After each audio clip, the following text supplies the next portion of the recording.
For professional advice with a personal touch, consult Fuller Landau, Chartered Accountants and Business Advisors. Click on flmontreal.com.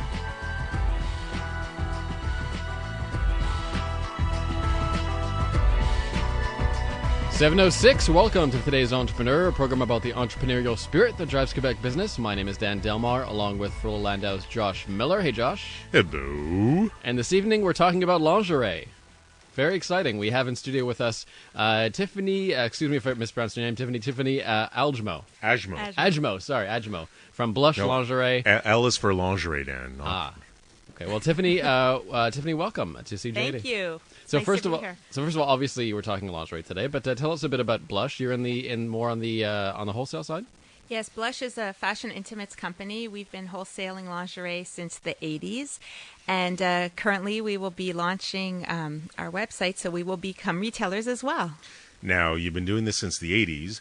It's radio, so nobody can see you, but you're clearly having, you're not from the 80s. You're young. You're in your second generation. Maybe a little bit more like, are you a wholesaler? What type of product do you provide? So we provide ladies' fashion intimates, anything from beautiful bras to the underwear and fancy chemises. And we will be selling these products across the world into specialty stores and online as well. Now, when did you get involved? I mean, as I mentioned before, it started in the 80s. You probably weren't ready to join that business yet. It was started, I believe, by your parents or my dad started it. Your dad started it. So where was your involvement? When did you get involved in this business? I think I've been involved since I'm in the womb. I've literally been growing up in the business. So my summers have been spent there in the shipping room, learning different parts of the business. And then full time, I started at 21, so about 19 years ago. Never ask a woman her age, especially when she's in the lingerie I'll business. reveal it. It's okay. Nobody can see you. It's all good. Are you in this alone? Do you have siblings? I'm in this with my brother Justin. Him and I work hand in hand in the business, and he got involved just after I did a year and a half later, and we've been working together at this ever since. Now, you got involved early on in your life. 18 years ago, as you said.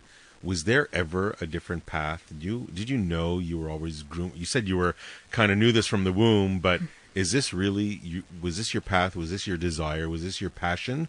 Or did you kind of feel pressured to get into it?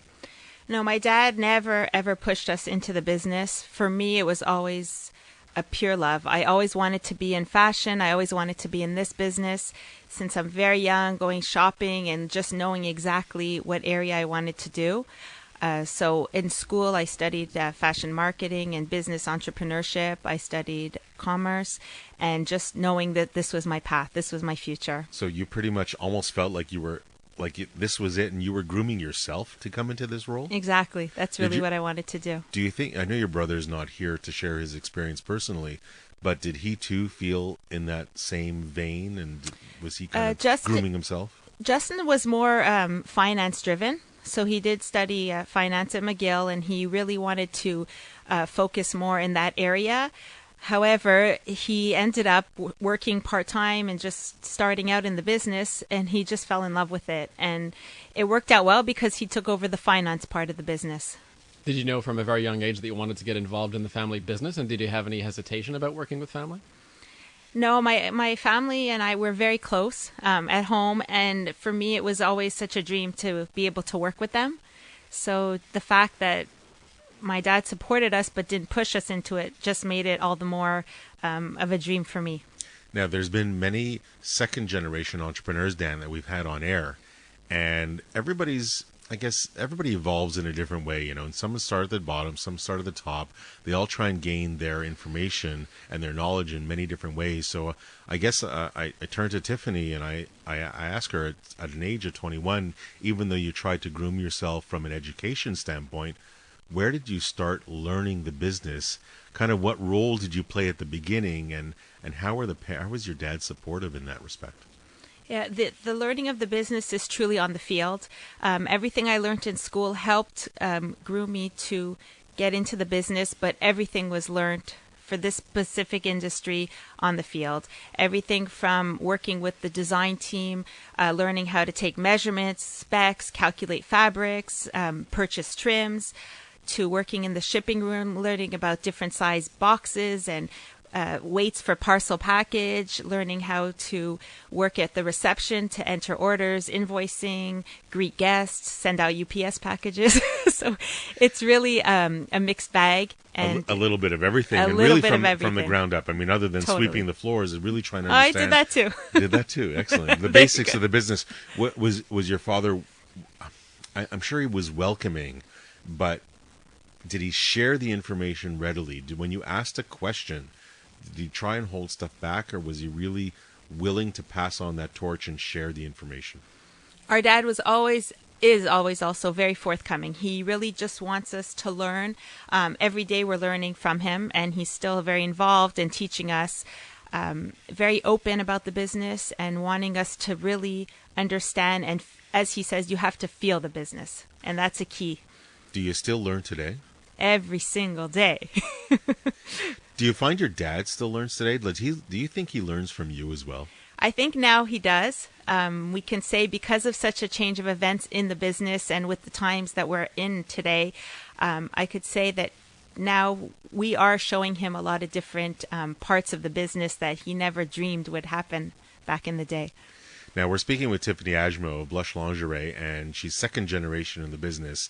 And the parents, or in this case, the father that started the business, was there, I guess when you came in, the roles that you play, the employees that also looked up to you, or that maybe took time to look up to you, how did you feel when you first walked into that business? Did you feel you had to earn your respect, or did you feel, you know what, my dad was there, I should have this basic knowledge, they should understand me?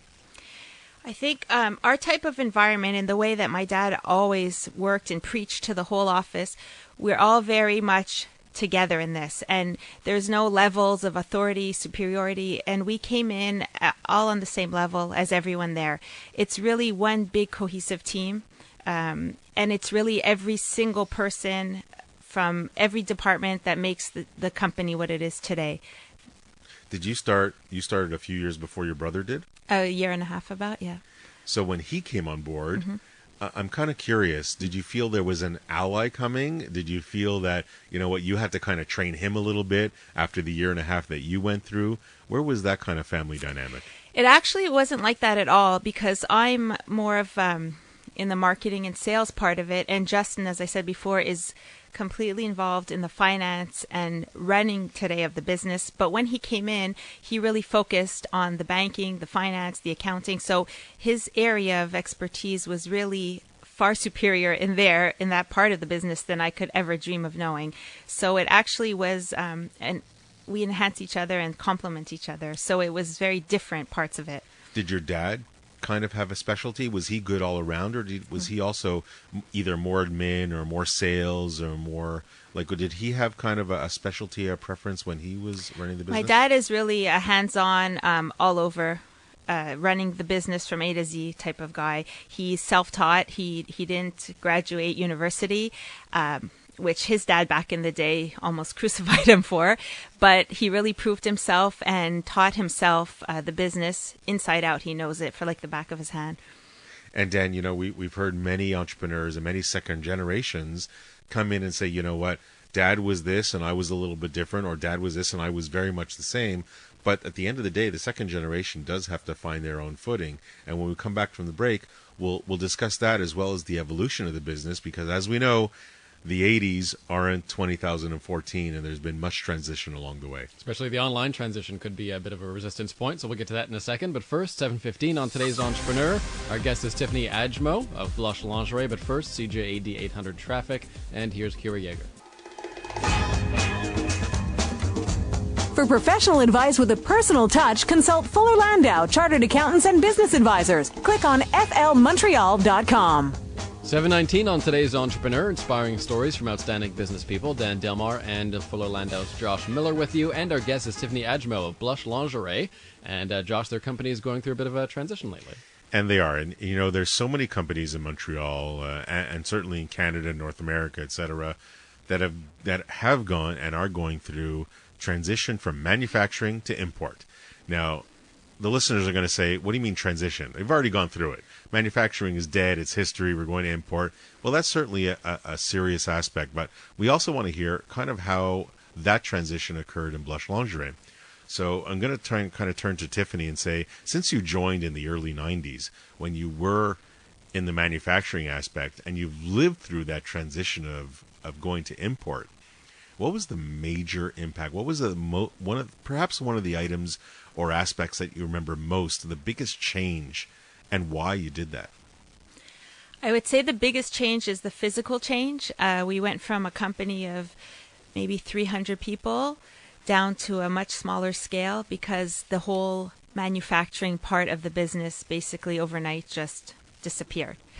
And that was a decision that was taken really at the lead of our father, who said, guys, you've got to look at this import business or close your doors. It's time. And we really knew that we had no choice at that point. The future really was leading towards importing our products versus manufacturing them here in Montreal. Did you find that slapped you in the face, or did you really, being the young professionals and the young business people in the business said, you know what? Yeah, this is just not happening here in North America. It's moving. So even though your dad might have pushed it, it was a reality for you anyways. It was a big reality. It was a wake-up call. We knew it was coming, but the fact to really take the stance and literally switch your business overnight from a manufacturing process to an import process was something that was so scary and unknown to us, and it was basically a leap of faith. Now, how did you deal? A couple of specific questions, because I know it's a big picture item, and it's easy to talk about the generalities, but a couple of specifics, if you don't mind, and that's you have a lot of employees to deal with at first. The company's been around a number of years. How do you deal with moving from, we have hundreds of employees that are sewing and doing, to, you know what, thank you, we don't necessarily need you anymore?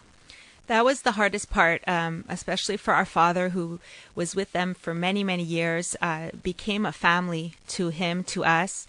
And the fact that we would at one point not be with them anymore, for him it was very hard to accept and to move on. So he really tried to place a lot of them in different companies that were still staying current and domestic, and was successful in doing so, but not with everyone, unfortunately.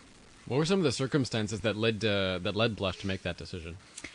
A lot of the increased costs of domestically manufacturing, but one of the biggest factors, I would say, is the lack of people coming in to sewing.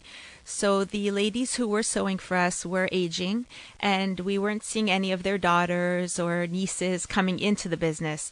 So to find experienced sewers was an extreme challenge and obstacle for Blush, especially in our line of products, sewing bras and corsetry. It's very specific, it's very technical, and needs a very certain skill. So no sons and nephews either getting into this business. No sons and nephews. How's your sewing ability, Dan? Not so good. Yeah, a little lacking. So now that you're looking to overseas and importing, how much effort and what was the process to find the right, I guess, suppliers or subcontractors to make sure they completed your product to the right specs? It was quite an obstacle, very foreign to us, of course, to have to meet with people that we never were familiar with. We basically, Justin and I took a trip to meet with certain suppliers that were showing in an international trade show. We met with them, and we then went on to China to actually visit their factories, selected a few that we felt very comfortable to start with, and started the process slowly but surely, building up relationships with these suppliers and testing out different quality levels and price levels. Tiffany Edgemo, our guest on today's Entrepreneur at 7:23. For professional advice with a personal touch, consult Fuller Landau, Chartered Accountants and Business Advisors. Click on flmontreal.com. Welcome back. We're talking with Tiffany Adjmo of Blush Lingerie. They wholesale and soon to be an online retailer as well. And we're talking about the transition from manufacturing here in Canada to going abroad. And Tiffany, you tend to do business more with China, but you've delved into business with Thailand and India as well. Tell us about your experiences, sort of getting to know how best to import your goods. Well, in China, we found the quality of the workmanship and the communication is extraordinary. They are able to really take a product and make it to a level that is incredible. They follow really well what we need them to do in terms of color lab dips, specs, anything from A to Z. We are really having a wonderful relationship with the suppliers we've been working with. We worked a bit in India. It was a bit of a tougher experience. I would say their standards of color approvals is a bit weaker in terms of the levels of purity of the colors. Now, is this something, this has nothing to do with the instructions given? They're given clear instructions. Do they take matters into their own hands, or it's just an interpretation thing? I would say it's more of an interpretation. The instructions are the same. It's very clear. All the tech packs are sent out with specific Pantone color standards. We see repetitively the colors coming back are not exact, not precise. So it's a very different level of approvals with India that we've seen with China. So there is quite a comparison that we could say goes on in the process. Now, as we know, with many manufacturers, quality control is a huge aspect. How do you deal with quality control? Do you have your own people on the ground? Do you get your strike off, send it back, and double check? What works for you? What didn't work for you, perhaps, or what does work for you today for dealing with making sure you have the quality product coming out of these subcontractors? Yeah, it is quite a process, like you're saying. It's very specific, especially in our product. Again, as I said before, it's a very technical product, so every millimeter counts for us. And in terms of quality control, we are working with very specific suppliers that are bra manufacturers. So our level of workmanship is respected. We did have someone traveling to Asia for us doing the quality and control inspection, but now the suppliers are themselves instilling certain practices that we've worked towards together to respect and follow before any shipment is sent out to us. Do you feel you still have to keep them honest sometimes? Absolutely. How do you do that? Everything is checked. Everything that comes into our warehouse is double and triple checked before it goes out to our customers. So stock reports are done weekly. Any new shipment that comes in is reported, and stock checks are done and sent to the suppliers. Now, as you're dealing with overseas, and I know today this is what it is. You're dealing with overseas manufacturers and subcontractors. You got to keep an eye out on your own product because you're delivering it here. What about the correspondence and the exchange of information from the design, which Canada, at least in this case, has become so well known for, and the manufacturing in China? How specific do you have to be today versus maybe what you were before? Just to give you an idea, I can have anywhere from 1,500 to 2,000 messages in my inbox. So that's a lot of messages. There's a lot of communication going on back and forth. Every detail is documented and communicated, and nothing is overlooked, from the thread color to the thread position to the type of sewing. Everything is documented and instructed. So it is very specific. And dealing with the countries themselves, the China versus India versus Thailand, are there different regulations you have to deal with? Are there different either not quotas but issues from an importing aspect, or do you kind of deal with your logistics company and they cover it all? They do cover it all, and we haven't had a problem in terms of that side of the business with either Malaysia, India, or China. It is more really product driven, and depending on the type of product, that is how our supplier is selected, depending where we're going to be sewing it. Now, and Dan, dealing with overseas is always a major issue. And bottom line, and what we're hearing from Tiffany and Blush Lingerie is that you got to stay on the pulse. And if you don't stay on top of them, and you don't ensure either the specifications are 100%, or you don't keep them in line and test check, it's very complicated and you won't get the right product. So clearly another example on making sure that overseas is done as it is.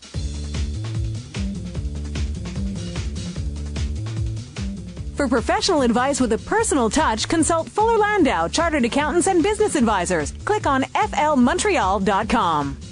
7:35. Welcome back to today's Entrepreneur, presented by Fuller Landau, a program about the entrepreneurial spirit that drives Quebec business. My name is Dan Delmar, along with Josh Miller of Fuller Landau, and our guest this evening is Tiffany Adjmo of Blush Lingerie, and we're talking about their move to manufacture in China, now importing some of that lingerie here to Montreal, but they are still located on Chabanel. I want to talk a bit about the fashion district of Montreal, because it's undergone some changes in the last few years. Certainly, after the trade tariffs were removed, after the crisis of 2008. It's been an area that's been in trouble at times. Tell us what Chabanel looks like today. Definitely quite a transition from the time I started with Justin in the business. We were the manufacturing hub on Chabanel, as you said. The streets, you couldn't find parking. It was busy, and just an ongoing zoo all day long. It went through a transition where at one point we were the only office open on our floor. Very quiet, very empty, the buildings. But the revamp of the streets are very exciting. The buildings are being redone to attract a different type of industry now. We're seeing architecture firms coming in, gaming industry coming in, IT coming in, and a lot of higher-end fashion brands coming in as well. So the mix now is no longer just manufacturing the way it used to be. No, and Chabanel, Dan and Tiffany, as we all know, Chabanel, a few decades ago, really generated 80% of Canada's clothing. I mean, it was an absolute powerhouse of a 5-block street. It's certainly not today. But the people are still around, and while not all the people around, is certainly some of the people around, and Canada has become more of a design and logistics more than anything else. So maybe a little bit of human resource question for you, Tiffany. How many people were you originally when you were manufacturing, and how many are you today? At the time, we had 2 plants going on, one in Montreal and one up north. So we're about 300 total in-house. Now we're about 15 in-house, doing more volume than we did then, with quite a large difference in the staff that we're working with. That's that's a huge shift. I mean, also, of course, very typical, I won't just say of Montreal, certainly of North America.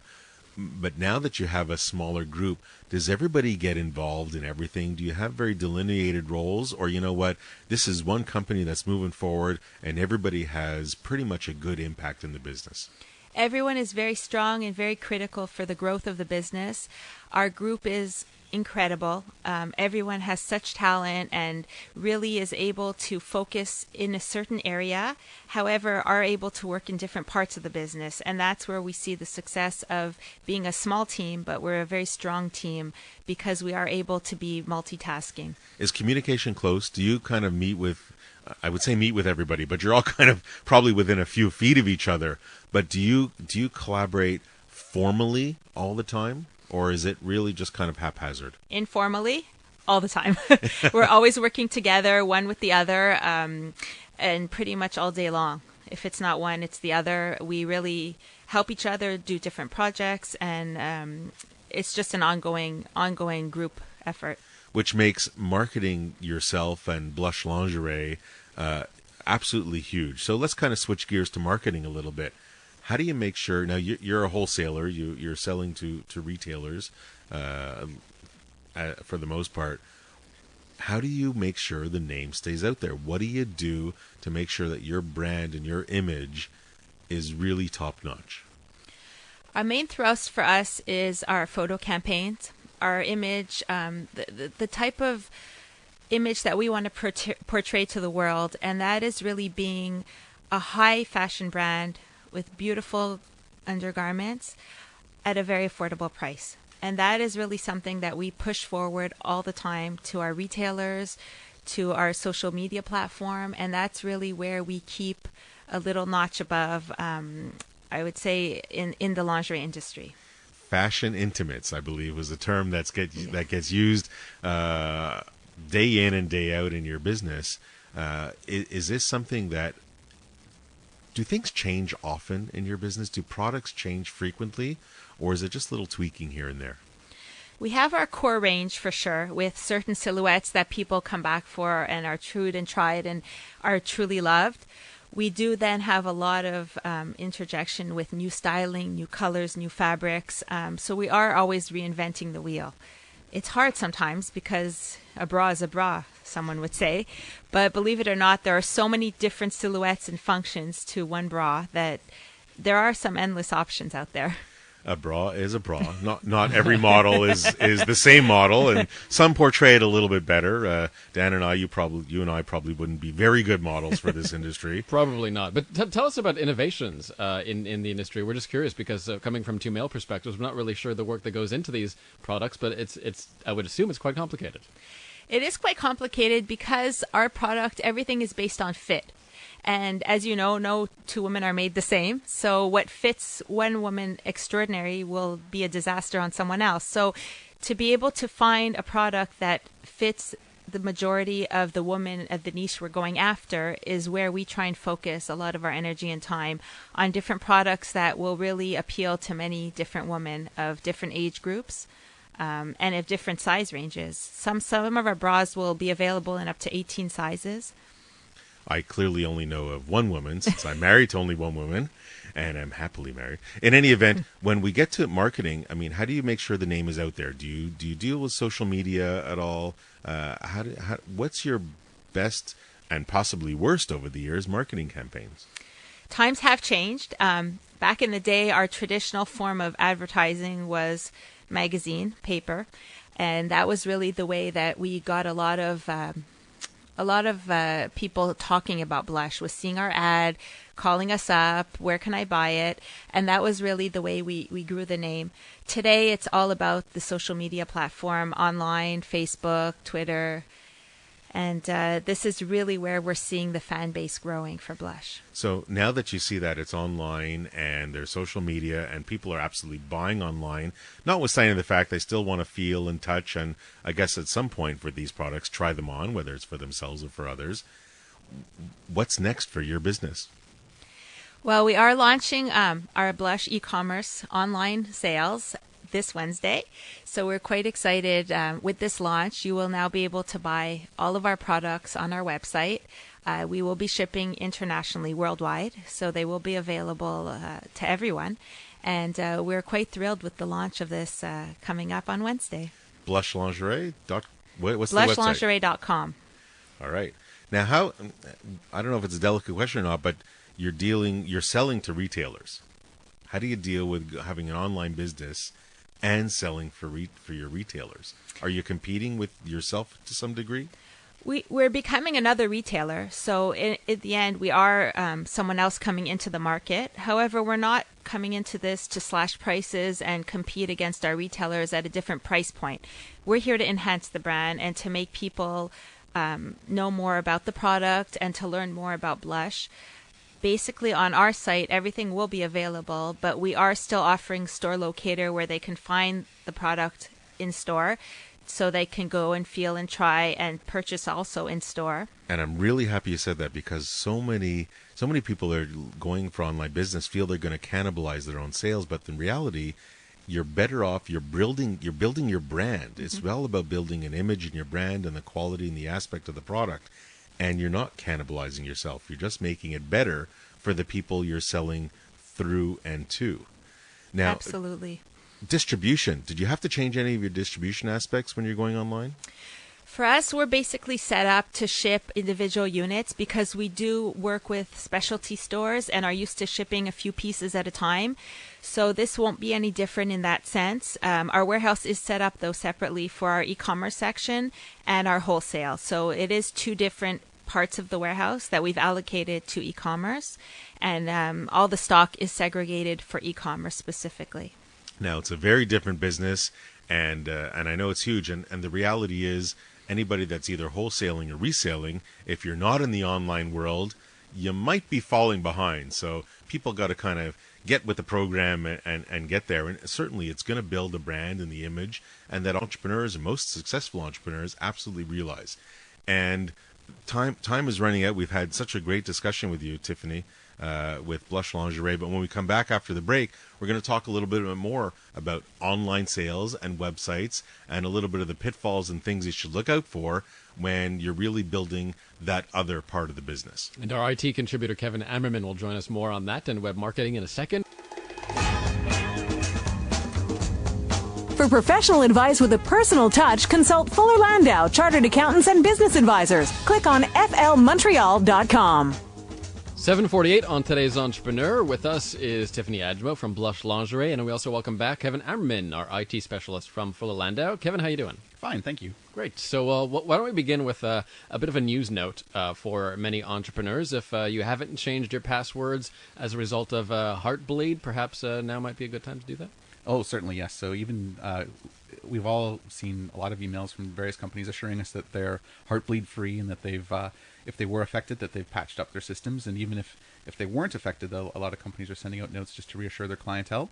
But you got to look at it a little bit like a series of dominoes or a house of cards. If there's any link in the chain that's been affected, then you got to be a little bit concerned. And it's better to play it safe than sorry, and just change those passwords, and to just follow sort of general, good password maintenance rules, and try to maintain different passwords for different sites and things like this. So even though the guy's caught and, maybe the threat is gone, the component behind it, I mean, just the changing of the passwords and securing your site doesn't go away. See, this is the accountant in you talking here. The guy that... this is the listener in me, The person accused of interfering with the CRA website, I think they caught him, but that's only one guy. That's the only Canadian guy that we've really seen in the news a lot. He's the reason I get 5 extra days of my taxes. Yeah, exactly. Even though, we're done April 30th. That's it, boys. But no, that's just one guy. And it affected us, the accounting company, very, very directly. But there's so many other aspects out there. This vulnerability was operational for over a year. And there are a lot of sites affected, and a lot of sites that don't even know they're affected yet. So yeah, there's still. I think we're going to be seeing this one in the news for a little bit longer. So now that Blush Lingerie, as I look at Tiffany and thinking they're about to launch their online website on Wednesday, maybe what are some of the things that entrepreneurs need to think about to protect, and the Heartbleed is certainly on top of mind, but what should they do to kind of protect the website and the online transactions? Well, this was a really hard one to avoid. Most companies were doing everything right, and a lot of them still got hit by this. So the keys are really to try to be a little bit nimble, make sure that you're ready to do updates when updates become available, and have a bit of a plan. If something does go wrong, if, heaven forbid, that some customer data does get released or taken from you, have a plan in place so that you can approach it directly and deal with the problem head on, rather than waiting for someone to come to you. Kind of, Tiffany, I look to you, and I don't know if you're directly involved in the online, or perhaps it's your brother Justin, but is this something that you guys are thinking about? You're about to launch this website. You've heard this Heartbleed virus. You've heard about identity theft and people stealing. How actively do you deal with some of these potentials when you're about to launch online? It's definitely a scare. It's definitely something that's so hard to combat. We are putting the cards on our plate and just doing everything we need to do to be a secure site and to be strong in that sense. We're doing our best, but hopefully it's not going to occur that we're going to have to deal with such a situation. Most businesses, they do the right thing, and they go outside for help in these kind of instances, because most small businesses aren't experts in security or online transactions. So you really have to rely on a third-party provider and make sure that they live up to your expectations. Is it also about monitoring? I mean, can companies monitor what's going on internally or externally, or hackers or wherever it may be? And where should they look, and how often should they monitor their own online business? As closely as you would monitor the cash register in your store when the store is open, you should be monitoring your online transactions as well. So that's pretty much continuously. And as I say, just making sure that there's maintenance done on the site in a timely manner. Don't let it go for years without updates or anything like this. Try to make sure that if there are security patches that are available, apply them, and just keep an eye on the site and keep it fresh. Today's Entrepreneur on CJAD 800. We'll have Tiffany Adjmo's one piece of advice for today's Entrepreneur next. For For professional advice with a personal touch, consult Fuller Landau, Chartered Accountants and Business Advisors. Click on flmontreal.com. Welcome back to Today's Entrepreneur. Our guest is Tiffany Adjemo of Blush Lingerie. We'll get to her one piece of advice for Today's Entrepreneur in a moment. But first, Josh, we're talking to Kevin about web marketing, about IT security, and certainly as Tiffany embarks on this online adventure, it's a concern for a lot of businesses. No question. And there's a frontward looking, the user friendliness, the ability for the customer to actually transact easily. But there's a back end too, the one that has to communicate with the inventory part of the business and make sure that everything is operating properly in the background. So I guess I turn to Kevin and kind of maybe ask a little bit open-ended question, and that is, how can businesses or what challenges do they have when ensuring that this online website is really talking properly with its back end? Well, this is splitting it up into two parts like that, the front end and back end, is really important because they really sort of are two separate entities. And that back end, that maintenance part where you make sure that the right stock is entered in the system and things like this, for a lot of businesses, this grows into a true business-to-business kind of platform.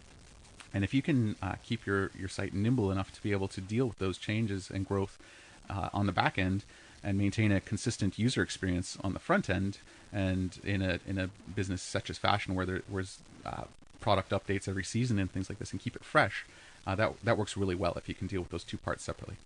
Now, Tiffany, both ends are very important, and I wouldn't necessarily want to put you on the spot in a way, which did you concentrate on more?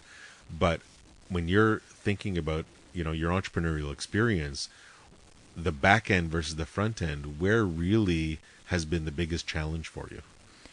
I would say for us, the marketing part of the website, to make sure that aesthetically it's beautiful, it looks good, it's easy to follow and to use, it will be easy to navigate, check out, purchase, is really key for us. And it's been really the obstacle to make sure in our minds it's as perfect as can be. Well, certainly you're dealing with an aesthetic product, so to make it look good is really great. Kevin, from a back end, is there a lot of I guess aspects that have to communicate with one another? The accounting package, the business to consumer website. What are some of the perhaps challenges or aspects that entrepreneurs have to keep in mind? The biggest challenge is making sure that it meets the demands of your business. So depending on how many units you're selling, if you're selling a big product or a small product, maybe your website is set up so that you can keep that website independent of your accounting system, or maybe it makes more sense to integrate it and have a fully ERP integrated system. It's a lot more costly, but you can get a lot more automation out of it, and in the long term, that will probably pay off. But definitely options depending on kind of how far you want to go. The sky is the limit. The sky is the limit. And as we approach the end of the hour, I guess as we do every week in every show, we turn to our entrepreneur, as experienced as she is, and we'll ask Tiffany Adjemo of Blush Lingerie, what would be your one piece of advice to today's entrepreneur? I would say never give up on yourself. There'll be days where you feel you're getting nowhere and you feel just the world is crumbling and you're not achieving anything. Just keep going and don't give up, because if you have something in mind and you're going after something, for sure you will be able to get there. And Dan, I was actually going to say the same thing. I don't always plan the takeaways from this show, but as I listened to Tiffany's last one piece of advice to entrepreneurs, it's really, kind of be yourself and kind of go with it. If an entrepreneur is to be successful, there clearly has to be an instinct behind them. And that instinct, really you have to let flow to the top. Don't block your ideas. Don't put obstacles in your way. Go with your heart, go with your gut, and go with your head, and all three will mesh. And yes, family does come into play. There's no question that Tiffany, with her brother and her father, come and meet these challenges. But go with your gut, go with your instinct, go with your love, and it'll all work out. Tiffany Adjemo of Blush Lingerie, thanks for being our profile this evening on Today's Entrepreneur. Thank you for having me. And thanks, Kevin, from Fuller Landau. We'll talk IT with you again shortly. And Josh, we're back next Monday night with a startup success called Whitebook. Absolutely. Very interesting and brand new. And they raised the most money from a Kickstarter campaign, $500,000. Hugely interesting. Wow. So next Monday at 7, stay tuned for that. The Exchange with Barry Wiseman, it's next. It's 8 o'clock.